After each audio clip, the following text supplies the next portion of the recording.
আজকে আমি কাকে সাজাতে এসেছি জানো? কি ফুটবল খেলে কে? ফুটবল খেলা শিল্টন পালের বোন সাজাতে এসেছি আজকে।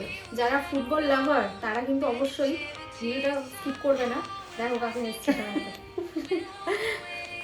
হ্যাঁ অবশ্যই, আমি থাকি কানাডাতে, তো আসলাম আমার বোনের বিয়েতে। বোনও থাকে বিদেশে, বোন থাকে ওটাকে সরিয়ে দাও। কি হয়েছে আমার চলো বলো।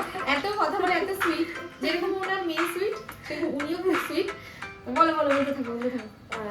তো এবার হলো, আমি প্রথমে ফার্স্ট টাইম যখন কানাডাতে যখন ছিলাম তখন খুব ভিডিও দেখতাম দেখে তখন দিদিকে আমি ফার্স্ট টাইম দেখি। এবার আমার খুব ভালো লাগে ভিডিওতে। আমার সব থেকে ভালো লাগে যেটা জিনিসটা দিদির কথা, এত সুন্দর সুন্দর কথা বলে আর এত ভিডিওটা করে। তারপরে সেকেন্ড ভালো লাগলো হলো যখন আমি ফার্স্ট টাইম কল করলাম তার ব্যবহার। তো সুতরাং তখন ডিসাইড করে নিলাম ভাই এর কাছেই সাজবো। মানে কোনো এদিক ওদিক না, কোনো এদিক ওদিক না। এবং সাথে সাথে আমি বুকিংটা করে দিলাম। তার কত 8-9 মাস আগে না?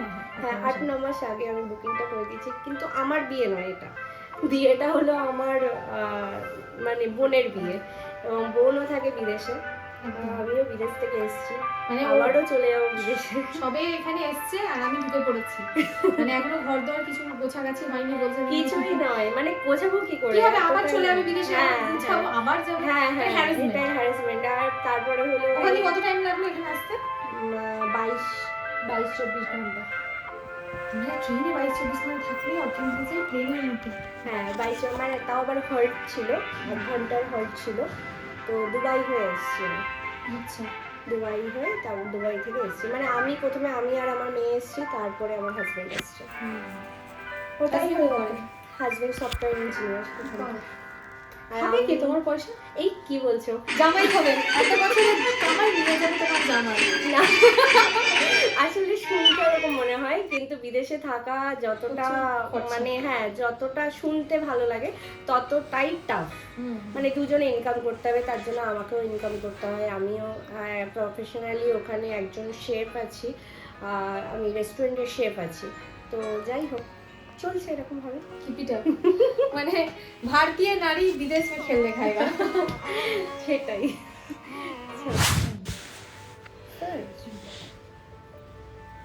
এটা অন্য এই যে আমি এখন যাব, ওখানে গিয়ে যদি আমি বাই চান্সলি আমার কোথাও জবটা আমার না থাকে, ঠিক আছে,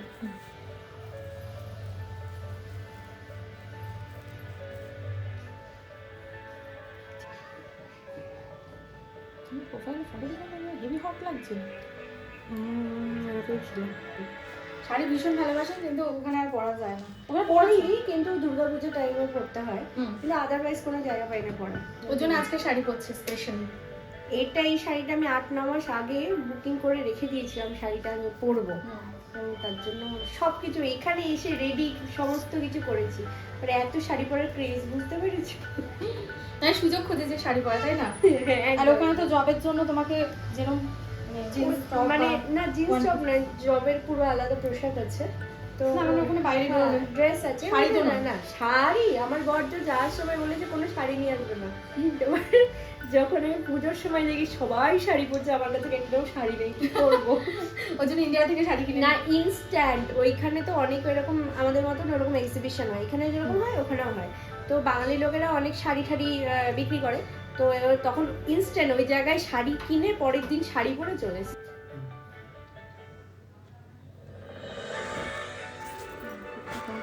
বিদেশের ফ্রেন্ডরা দেখে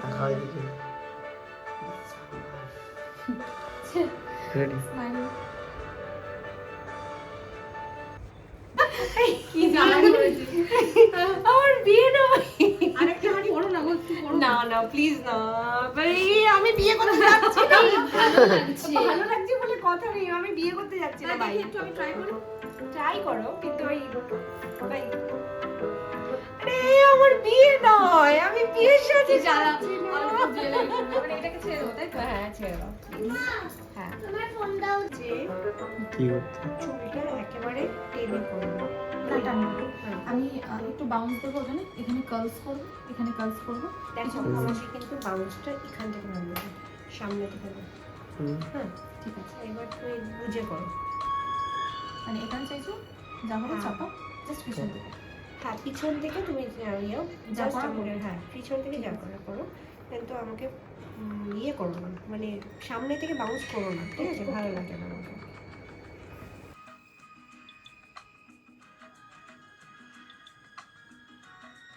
বলো কেমন লেগেছে সেটা? কি বলবো, কিভাবে বলবো বলো? তুমি তোমার নিজস্ব ওপিনিয়ন দাও, যদি ভালো লাগলে ভালো, যদি একটা এটা শোনো বলছি, হ্যাঁ ব্যাপারটা হলো আমি ব্রাইড নই, হুম বাট দিদি এসে মনে করেছে আমাকে ব্রাইডই। এ বাবা, আমাকে এত সুন্দর করে সাজিয়েছে, মনে হচ্ছে আবার একবার বিয়ে করি। আমার বর তো তোমাকে বলেই দিল 100-এ 100, আমি বলে দিলাম 100-এ 50, 150, ঠিক আছে? মানে 50 আমাকে বোনাস। হ্যাঁ ভীষণ ভালো, ভীষণ ভালো, সব থেকে ভালো দিদি, প্রচন্ড সুন্দর ব্যবহার। তোমার নিজের ব্যবহারটা বলো, তুমি এত মানে সুন্দর করে আমাদের ট্রিট করেছো বা গাইড করেছো, এটাই আমার সব থেকে বড় পাওনা, সবাই এরকম করে না।